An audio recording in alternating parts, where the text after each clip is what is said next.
The lobby of the financial conglomerate gleams under imported crystal chandeliers. Polished marble reflects the hurried steps of executives in $5,000 suits. It's 7:40 on a cold Monday morning. Marcus Blackwell storms through the revolving doors like a tempest dressed in Italian cashmere. 52 years old, perfectly cut gray hair, ice blue eyes cold as steel, jaw always clenched from the tension of controlling an $8 billion empire. He doesn't walk, he conquers territory with each step. 3 assistants try to keep up with him, whispering urgent updates that he completely ignores. Marcus heads to the reception desk with the expression of someone about to destroy somebody. Behind the counter, Clara Mendez looks up. 38 years old, brown skin, hair pulled back in a simple bun, impeccable corporate uniform, hands calloused from working double shifts. She greets him with a polite good morning. Marcus explodes. His voice reverberates off the glass walls. He shouts that the main conference room wasn't prepared at 6 in the morning as requested. That the video conferencing system failed. That he lost 15 minutes of a $100 million negotiation with Asian investors due to the incompetence of mediocre employees. Every word is a verbal bullet. He points his finger at her face, calling her incompetent, lazy, careless. Says that people like her don't have the capacity to understand the value of his time. That she should be grateful every day for having a job that any trained monkey could do. The entire lobby freezes. 20 people witness the public humiliation. Clara doesn't look away. Doesn't lower her head. Her expression remains serene, almost pitying. When he finally pauses to breathe, she speaks with a calm voice that cuts through the air like sharp glass. Mr. Blackwell, the system was sabotaged at 5:43 this morning by code inserted remotely from your own personal laptop. The conference room was prepared at 5:15. I was here. You were not. And if people like me didn't have the capacity to understand the value of time, you would have lost much more than 15 minutes today. Absolute silence. Marcus Blackwell stands paralyzed. His mouth opens but no sound comes out. Around him, executives avert their eyes, assistants hold their breath, security guards pretend they heard nothing. Clara calmly returns to her computer as if nothing happened. Marcus feels something he hasn't experienced in 20 years. Shame. Marcus Blackwell was born in Greenwich, Connecticut, son of a steel magnate and an absent socialite. At 8 years old he learned that affection is bought, not earned. At 15 he discovered that intimidation works better than empathy. At 22, graduated in economics from Princeton, he had already accumulated his first million manipulating stocks of struggling family businesses. He didn't build an empire, he devoured smaller empires. He married 3 times. Divorced 3 times. Has 4 children who don't return his calls. Lives alone in a 1,000-square-meter penthouse overlooking Manhattan, where he dines alone every night with a bottle of $30,000 scotch. His reflection in the glass doesn't show a successful man. It shows a 52-year-old ghost who never learned to be loved because he never learned to love. He wakes up at 4:30 every morning with a stomach corroded by ulcers. Works out 2 hours with a personal trainer he treats like garbage. Takes cold showers to feel something besides emptiness. His routine is precise, efficient, and completely devoid of joy. At the office, he's feared. Assistants cry in the bathrooms. Executives develop clinical anxiety. He fired 17 people last quarter for minor mistakes. He doesn't see human beings, he sees numbers, replaceable parts, obstacles, or tools. His philosophy is simple and brutal. The world is divided between predators and prey. Between those who command and those who obey. Between those who matter and those who are disposable. He believes he reached the top because he's superior. More intelligent. Stronger. More ruthless. He never questions if he's right. He just knows he's in control. But that morning, for the first time in 2 decades, a receptionist made him doubt himself. Clara Mendez was born in a favela in São Paulo. Daughter of a seamstress and a bus driver, she was the first in her family to finish high school. At 19, she won a full scholarship for software engineering at a public university.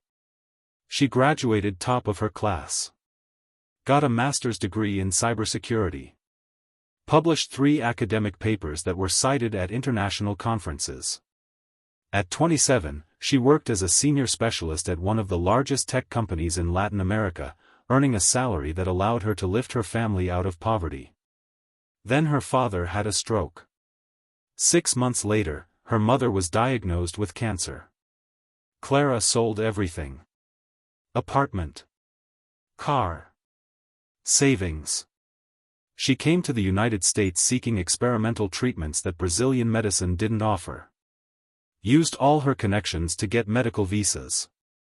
Brought her parents to the United States on a 28-hour trip with 3 connections because it was the cheapest. Arrived in New York with $1,200 in her pocket, 2 sick parents, and no plan beyond surviving. In the first 6 months, she worked as a housekeeper in the morning, babysitter in the afternoon, translator at night. Slept on a distant cousin's couch in an apartment shared with 7 other people. Ate 1 meal a day. But always paid for treatment on time. Then she got the receptionist position at Marcus Blackwell's conglomerate. Fixed salary. Health benefits. Stability. For Clara, that marble lobby wasn't a dream. It was survival. And when powerful executives passed by her without looking, she didn't feel anger. She felt pity. Because she knew the difference between having everything and having nothing. And she knew that many people who had everything lived as if they had nothing. Her father recovered. Today he walks with a cane, but he walks. Her mother has been in remission for 2 years. Every Sunday, Clara cooks feijoada at their house. Her father plays guitar. Her mother sings. And Clara feels like the richest person in the world. Marcus Blackwell never knew this richness. And maybe never will. 3 days after the lobby incident, Marcus summons Clara to his office. 23rd floor. Glass walls with panoramic views. Minimalist furniture that costs more than a car. He's sitting behind a black marble desk, fingers interlaced, calculated expression. When she enters, he doesn't offer a chair. Clara remains standing, hands crossed in front of her body, impeccable posture. Marcus begins with a controlled voice. Says he investigated the system incident. That technical analysis confirmed sabotage. That this is a matter of national security. He wants to know how she, a simple receptionist, identified the origin of the attack in seconds. Clara responds simply. She monitors network logs every morning before starting her shift. It's a habit. Marcus frowns. Why would a receptionist monitor network logs? Clara explains she worked 8 years as a cybersecurity specialist before coming to the United States. That identifying intrusions was literally her job. That she noticed vulnerabilities in the conglomerate's security system months ago but was never heard because nobody asks the receptionist about IT systems. Marcus feels blood rushing to his head. He asks why she didn't escalate this information. Clara looks directly into his eyes. She tried. Sent 3 detailed reports to the technology department. All were ignored. Sent an email to the security director. No response.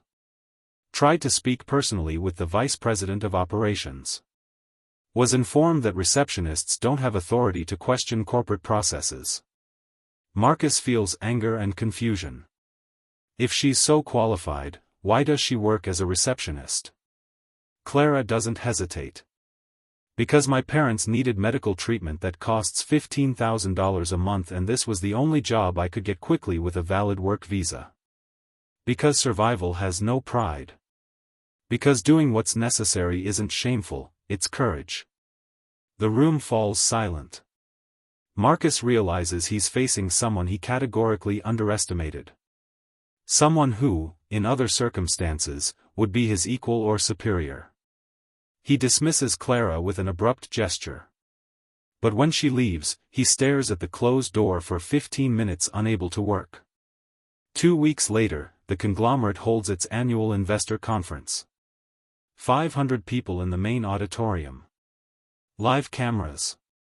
Broadcast to global shareholders. Marcus Blackwell takes the stage in his $8,000 suit and his perfect corporate smile. He presents quarterly results. 17% growth. Expansion into Asian markets. Acquisition of 3 smaller companies. He talks about operational excellence, high-performance culture, commitment to innovation. The audience applauds politely. During the question session, Clara is in the back of the auditorium. She shouldn't be there. Receptionists aren't invited to investor conferences. But she convinced a junior analyst to lend her his badge.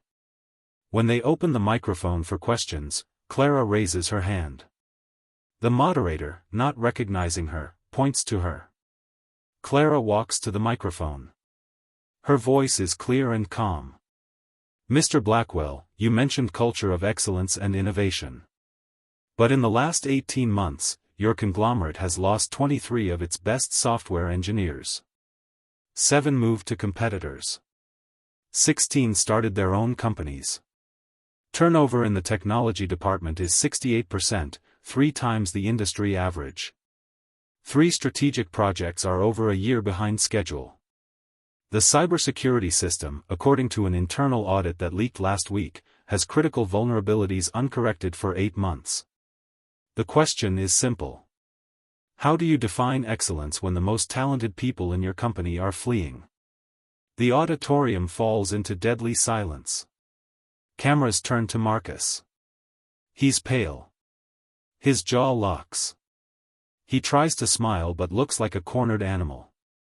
He improvises a corporate response. Says turnover is normal. That the tech market is competitive.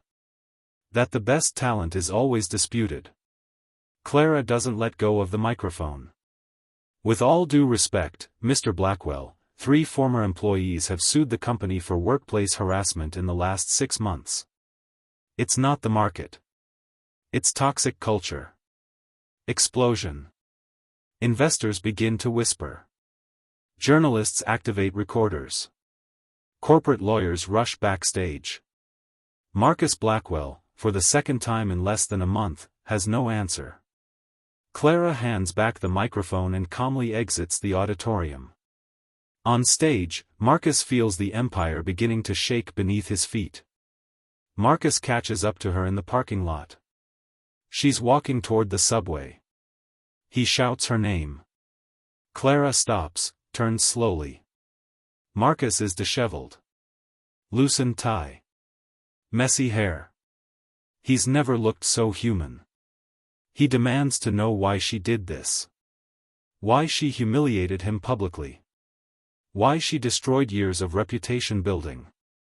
Clara stares at him with an expression mixing compassion and disappointment. I didn't destroy anything, Mr. Blackwell. I just told the truth. If the truth destroys your reputation, then your reputation was a lie. Marcus feels like he took a punch to the stomach. He tries to compose himself.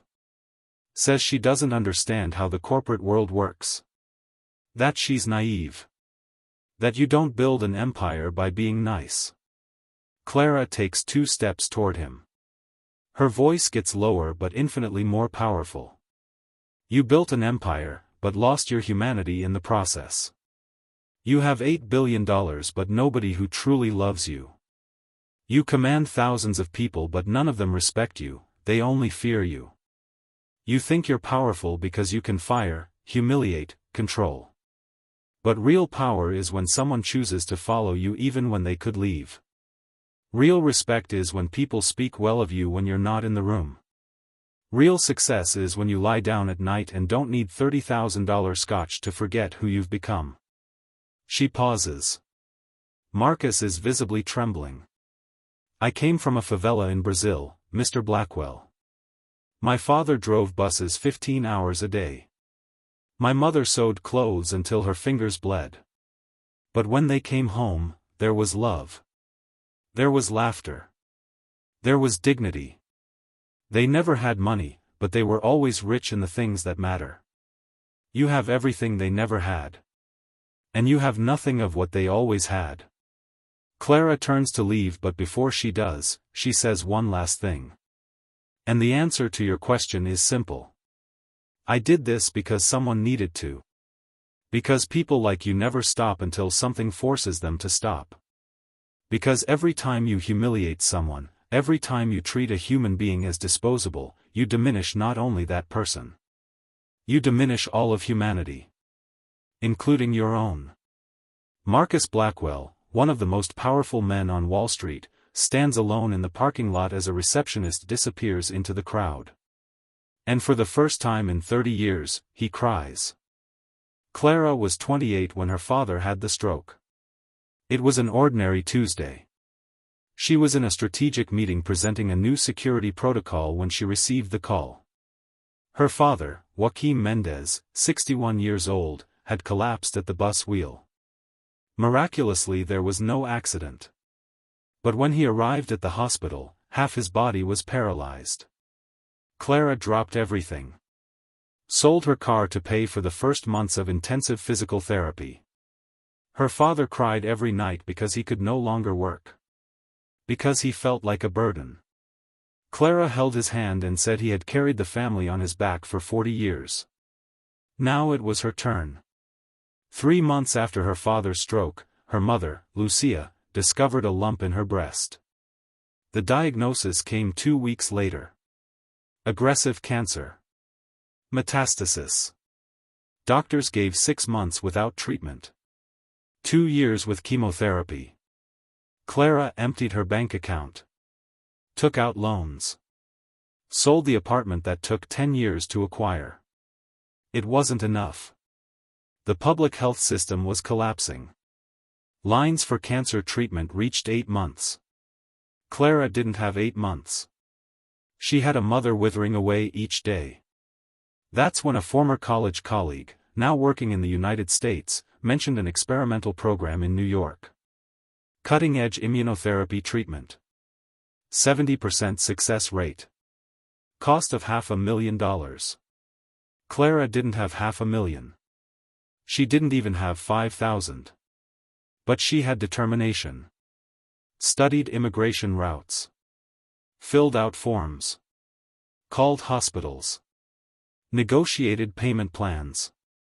Got humanitarian visas. Brought her parents to the United States on a 28-hour trip with 3 connections because it was the cheapest. Arrived in New York with $1,200 in her pocket, 2 sick parents, and no plan beyond surviving. In the first 6 months, she worked as a cleaner in the morning, babysitter in the afternoon, translator at night. Slept on a distant cousin's couch in an apartment shared with 7 other people. Ate 1 meal a day. But always paid for treatment on time. Then she got the receptionist position at the conglomerate. Fixed salary. Health benefits. Stability. For Clara, that marble lobby wasn't a dream. It was survival. And when powerful executives passed by her without looking, she didn't feel anger. She felt pity. Because she knew the difference between having everything and having nothing. And she knew that many people who had everything lived as if they had nothing. Her father recovered. Today he walks with a cane, but he walks. Her mother has been in remission for 2 years. Every Sunday, Clara cooks feijoada at their house. Her father plays guitar. Her mother sings. And Clara feels like the richest person in the world. Marcus Blackwell never knew this richness. And maybe never will. Marcus doesn't return to the office after the parking lot confrontation. He drives aimlessly for 3 hours. Stops at an empty bar at 4 in the afternoon. Orders a double whiskey. Then another. Then one more. He doesn't drink to celebrate. Drinks to forget. But he can't. Clara's words echo in his head like a sentence. You have everything and you have nothing. He closes his eyes and sees fragments of memories he spent decades burying. His oldest son at 12 begging him to come to the soccer game. Marcus saying he had an important meeting. His son never asked again. His second wife crying in the kitchen after he forgot her birthday for the 5th time. She saying she didn't want expensive dinners or jewelry. Just wanted him to be present. Marcus responding that presence doesn't pay bills. She filed for divorce 3 months later. A brilliant engineer, 26 years old, asking to leave early for his first child's birth. Marcus denying it. Saying professional commitment comes before personal commitment. The engineer resigned 2 weeks later. An assistant having a panic attack in the bathroom after Marcus screamed at her in front of clients for a formatting error in a presentation. She never came back. Marcus sent flowers. As if flowers could fix trauma. Dozens of faces. Hundreds of moments. Thousands of small cruelties that Marcus always justified as necessary for success. He opens his eyes and sees his reflection in the mirror behind the bar. A 52-year-old man who looks 70. Deep dark circles. Tension wrinkles. Hardened expression of someone who spent their entire life in attack mode. He doesn't recognize this man. Or maybe he recognizes him for the first time. Marcus picks up his phone. 8 missed calls from assistants. 12 urgent emails. A message from the board requesting explanations about the conference incident. He turns off the phone. For the first time in 20 years, Marcus Blackwell doesn't know what to do. He always had a plan. Always knew the next move. Always controlled every variable. But there's no plan to fix a soul. No strategy to recover lost decades. No control over the emptiness he feels in his chest. He pays the bill and leaves. On the street, New York pulses with life. People laughing. Couples holding hands. A father carrying his daughter on his shoulders. Marcus realizes he's seeing a world he was never part of. A world where people live, not just exist. Where connection matters more than control. Where respect is earned, not imposed. He arrives home at 11 at night. The penthouse is cold, silent, empty. He opens the bottle of $30,000 scotch. Fills a glass. Looks at the amber liquid for a long minute. Then pours it all down the sink. Marcus Blackwell doesn't know how to fix what he broke. But for the first time in his life, he wants to try. The following Monday, Marcus convenes an emergency meeting with the technology director, vice president of operations, and head of cybersecurity. He demands all reports on system vulnerabilities from the last 2 years. The team exchanges nervous glances. Eventually, they deliver a stack of documents. Marcus reads in silence. Page after page of ignored alerts, unimplemented recommendations, critical warnings filed without action. Then he finds it. 3 detailed reports signed by Clara Mendez. The first dates back 8 months. Identification of a 0-day vulnerability in the main firewall. Recommendation for immediate correction. Status marked as irrelevant because it came from an unauthorized source. The second, 6 months ago. Analysis of recurring intrusion attempts originating from IPs in Eastern Europe. Suggestion to implement multi-factor authentication protocol. Filed without reading. The third, 4 months ago. Prediction that the vulnerability would be exploited by coordinated attacks within 90 days. Exact description of the attack vector that nearly paralyzed the system the morning Marcus humiliated Clara in the lobby. Completely ignored. Marcus feels rage boiling. He asks why these reports never reached him. The technology director stutters. Says it didn't make sense to escalate information from a receptionist. That she didn't have official credentials. That corporate protocol requires technical suggestions come from certified department personnel. Marcus explodes. He throws the stack of papers on the table. Shouts that while they were protecting idiotic bureaucratic protocols, the company was vulnerable to attacks that could cost billions. He demands to know who Clara Mendez is. The HR chief, summoned urgently, brings Clara's file. Marcus reads in growing silence. Software engineering degree with honors from the University of São Paulo. Master's degree in cybersecurity with distinction. 8 years as senior specialist at the largest tech company in Latin America. 3 papers published at international conferences, 1 cited in an MIT paper. Stellar recommendations from former supervisors. One wrote she was the most talented engineer he'd worked with in 30 years of career. Marcus feels like he took a punch. He had one of the brightest minds in cybersecurity working in the building lobby for 18 months. And not only ignored her. Humiliated. Disrespected. Treated as disposable. He asks why such a qualified professional was working as a receptionist.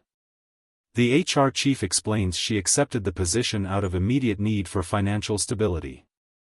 That she tried to apply for positions in the technology department but was rejected because she would need American recertification that would take 6 months and cost $15,000. That she asked to do the certification while working as a receptionist. Request denied because receptionists aren't eligible for professional development programs. Marcus closes his eyes. He not only ignored talent. He actively blocked talent. Out of pure arrogance and bureaucratic rigidity. He dismisses everyone from the room. Stays alone with Clara's file for 2 hours.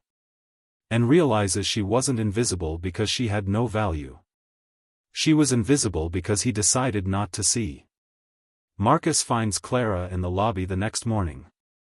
She's helping an elderly visitor with directions when he approaches. He asks to speak with her privately. Clara hesitates but agrees. They go to a small conference room on the ground floor. Marcus closes the door. He doesn't sit. Stands, hands in pockets, trying to find words he's never used in his life. He starts awkwardly. Says he read her reports. That she was right about everything. That if the company had listened, it would have saved millions and avoided crises. That he was. He stops. The word won't come out. Clara completes it. Arrogant. Disrespectful. Blind. Marcus swallows hard and nods. Clara crosses her arms. She's not impressed with corporate apologies. Marcus tries again. He says he investigated her background. That he understands now who she is. Clara interrupts with a firm voice. You don't understand who I am. You read a resume. Knowing someone isn't reading certificates. It's listening to stories. It's asking about dreams. It's treating people as people, not as resources. Marcus feels frustration but also something new. Genuine respect. He asks what she wants from him. Clara responds without hesitation. Transformation. Not words. Not promises. Not empty promotions to ease guilt. Real transformation. Marcus frowns. How would she know if he changed? Clara leans forward. By the people you stop destroying. By the employees who stop crying in bathrooms. By the families who get back someone who isn't emotionally destroyed from working for you. Change isn't something you declare. It's something the people around you experience. Marcus realizes she's not asking anything for herself. She's defending everyone he hurt. He asks if there's any way to fix things. Clara stands up. There is. But not with money.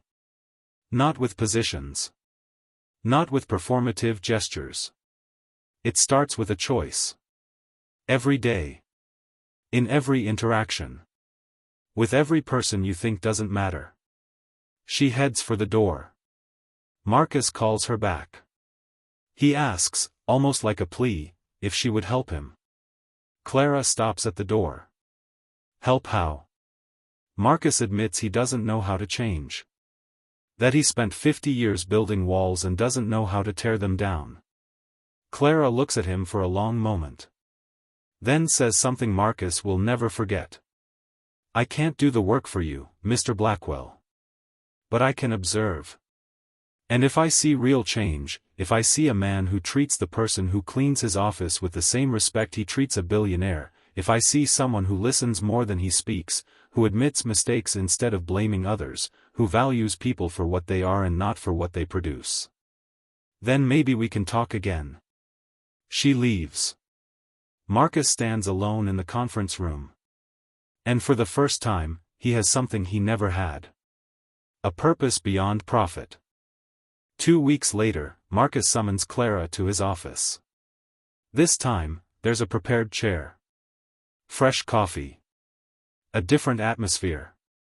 Marcus begins formally. He offers her a position as Director of Cybersecurity. Salary of $500,000 annually. Unlimited budget to build her team. Stock participation. Office on the 23rd floor. Vice President title. Direct authority over the entire technology department. Clara listens in silence. When he finishes, she simply says no. Marcus is perplexed. He increases the offer. $750,000. Clara repeats no. Marcus doesn't understand. He asks what she wants. What's the price? Clara leans forward with an expression mixing disappointment and compassion. You still don't get it. It's not about money. It's not about position. It's about why you're offering this. Marcus insists it's because she's qualified. Because the company needs her. Because it makes business sense. Clara shakes her head.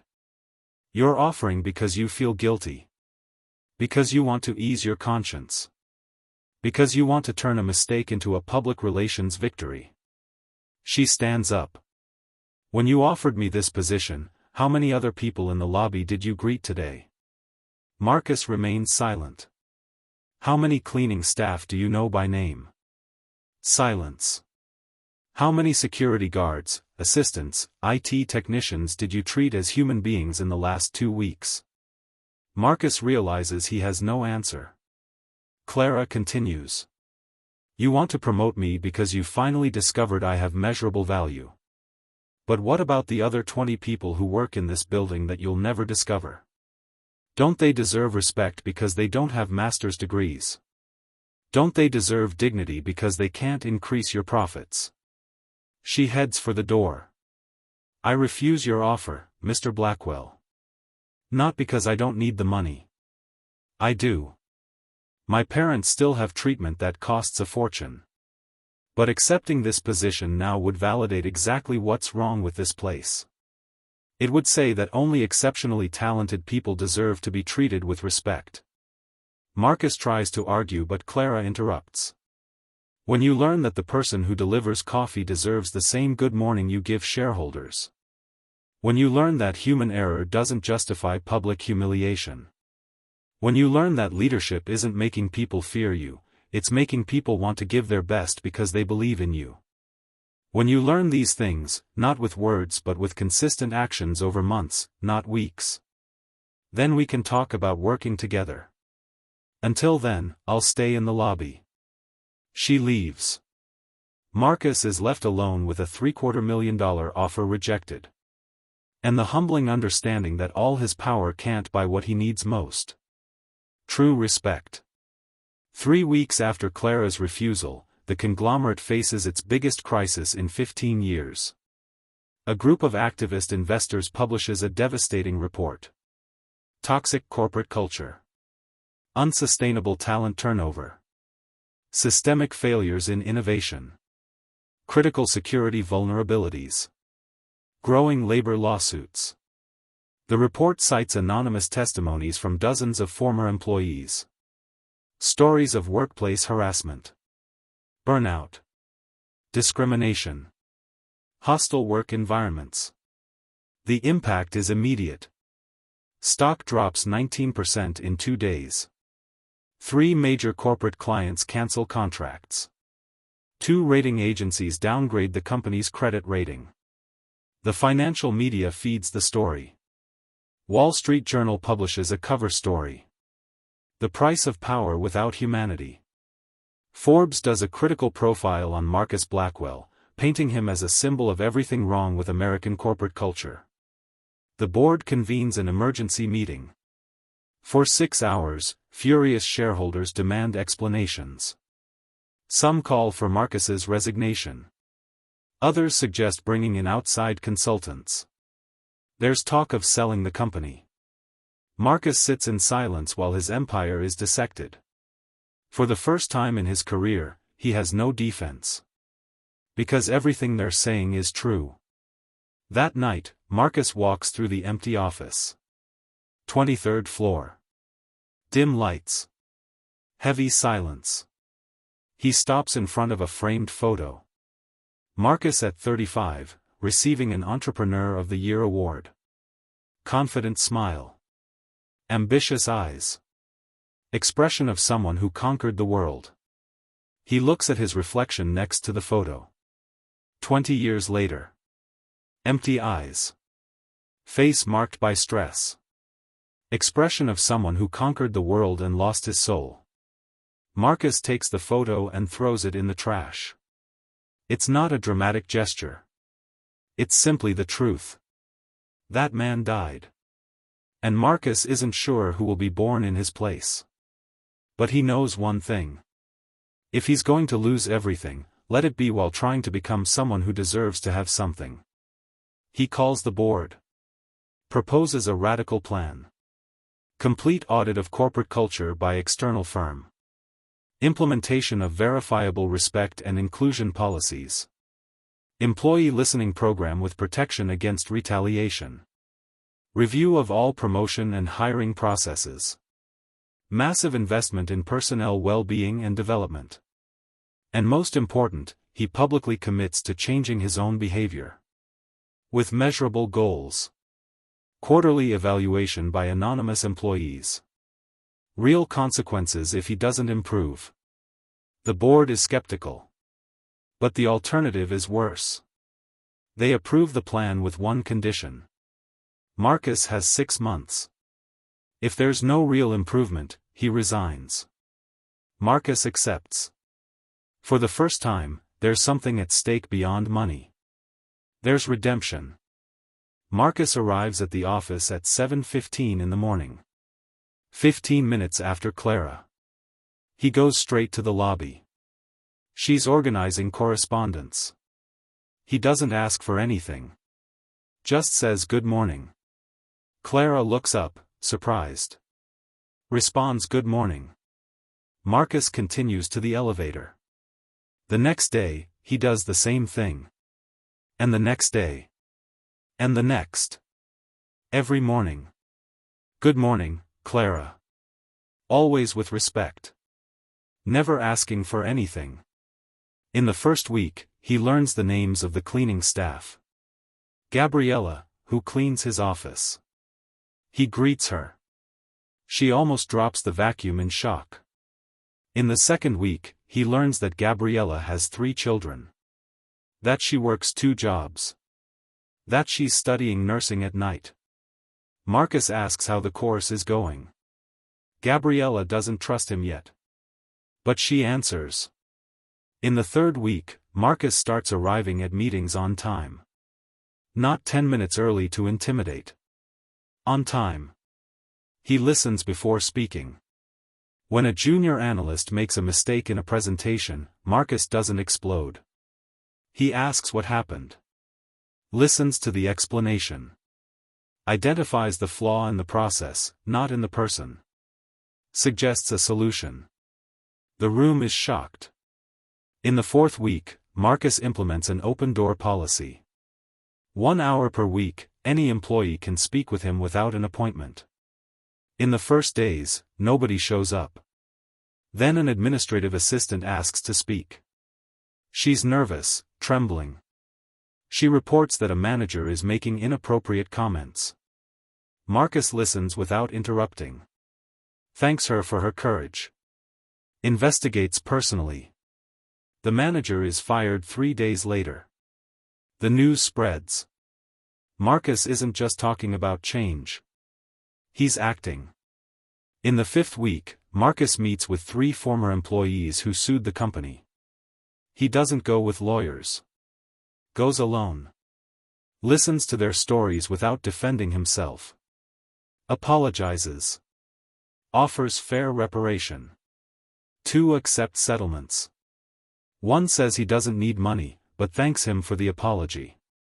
It was what he always wanted. Recognition.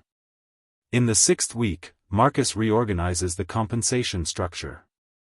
Increases base salary for employees in operational positions. Reduces executive bonuses, including his own. The vice president of finance calls this madness. Marcus responds that madness is expecting loyalty from people you underpay. In the 7th week, Marcus finally calls his oldest son. The call goes to voicemail. He leaves a message. Just that. Hi, son. I know I failed you. Many times. For many years. I'm not calling to ask for forgiveness. Just to say I'm trying to be better. And that I love you. Even though I was never good at showing it. The son doesn't return the call that week. But 3 weeks later, sends a text. Coffee Sunday. Marcus cries when he reads it. In the 10th week, Clara observes Marcus talking with an IT technician in the hallway. He's asking genuine questions. Listening attentively. Laughing at a joke the technician made. The technician seems comfortable. Has no fear. For the first time in 18 months, Clara sees something in Marcus's eyes that wasn't there before. Humanity. In the 12th week, Marcus stops in front of Clara's counter. He says nothing for a moment. Then, simple and sincere. Thank you. Clara frowns. For what? For not giving up on me when you had every reason to give up. Clara smiles slightly. She doesn't respond. But her look says everything. The transformation is still ongoing. But it's real. 6 months after the lobby incident, the conglomerate launches a new division. Cybersecurity and Technology Innovation. Marcus summons Clara not to offer a position. To ask her opinion on the structure.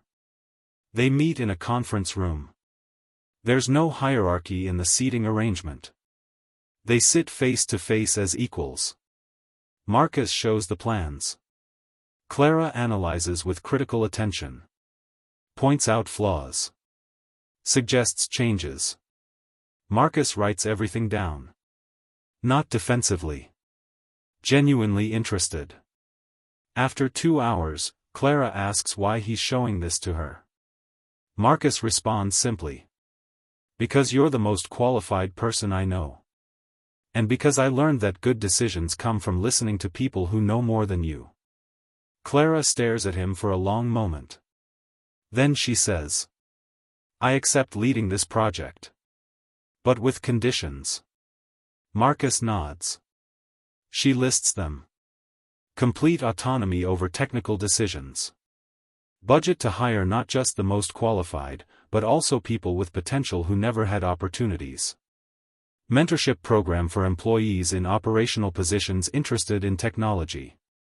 Zero tolerance policy for any form of disrespect. And most important, I report to the board, not to you. Marcus could feel offended. A year ago, he would have been. Today, he just smiles. I accept all conditions. Clara extends her hand. They shake. Not as boss and subordinate.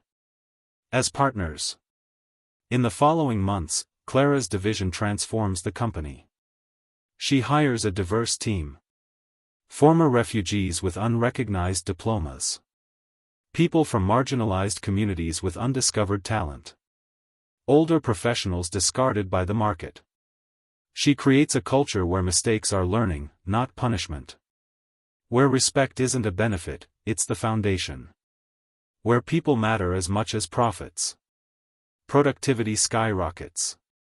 Employee retention increases. Innovation flourishes. And Marcus observes, not with envy, but with genuine pride. One day, Clara finds Marcus in the lobby. He's talking with Gabriella about her nursing course. He offered a scholarship through a development program he created. Gabriella is crying with gratitude. Clara approaches after Gabriella leaves. She looks at Marcus with something that wasn't there before. Respect. You've changed, she says. Marcus shakes his head. I'm changing. Still have a long way to go. Clara smiles. We all do. But at least you're walking in the right direction. They stand in silence for a moment. Then Marcus asks. Do you think one day I'll become the person I should have been from the beginning? Clara thinks before responding. No. Because that person wouldn't exist without everything that happened. Without the failures. Without the pain. Without the humiliation I gave you that day. The best versions of ourselves aren't who we should have been. They're who we choose to become after facing who we really are. Marcus lets the words sink in. Then, for the first time in years, he smiles. A real smile. No masks. No performance. Just gratitude. 2 years after the shout in the lobby, the conglomerate holds its annual conference. But this time it's different. Marcus isn't on stage alone. He's sitting at a round table with 5 people. Clara. Gabriella, now a registered nurse and coordinator of the company's health programs. The IT technician who now leads innovation. A former assistant who became director of human resources. And a cleaning staff member who's finishing an MBA sponsored by the company. They don't present numbers. They present stories. Stories of transformation. Of people who were seen. Of talents that were discovered. Of dignity that was restored. Marcus speaks last. His voice doesn't have the arrogance of before. It has humility. It has truth. He tells his own story. How he was a man who confused power with value. Control with leadership. Fear with respect. How he destroyed relationships, hurt people, lived empty despite wealth. And how a courageous receptionist stopped him in his tracks and forced him to look in the mirror. He doesn't hide his failures. Doesn't romanticize his transformation. Admits he's still learning. That he still makes mistakes. That he probably always will. But that waking up every day choosing to be better is the only success that truly matters. The camera closes in on Clara. She's in the back of the auditorium. She doesn't need to be on stage. She never did. Her power always came from somewhere else. From the silent strength of knowing her worth. From the courage to speak truth to power. From the wisdom of understanding that transforming lives sometimes means destroying egos. And as Marcus finishes his speech, the camera captures a simple moment. He descends from the stage. Stops in front of a cleaning staff member working on the side of the auditorium. Extends his hand. Says thank you.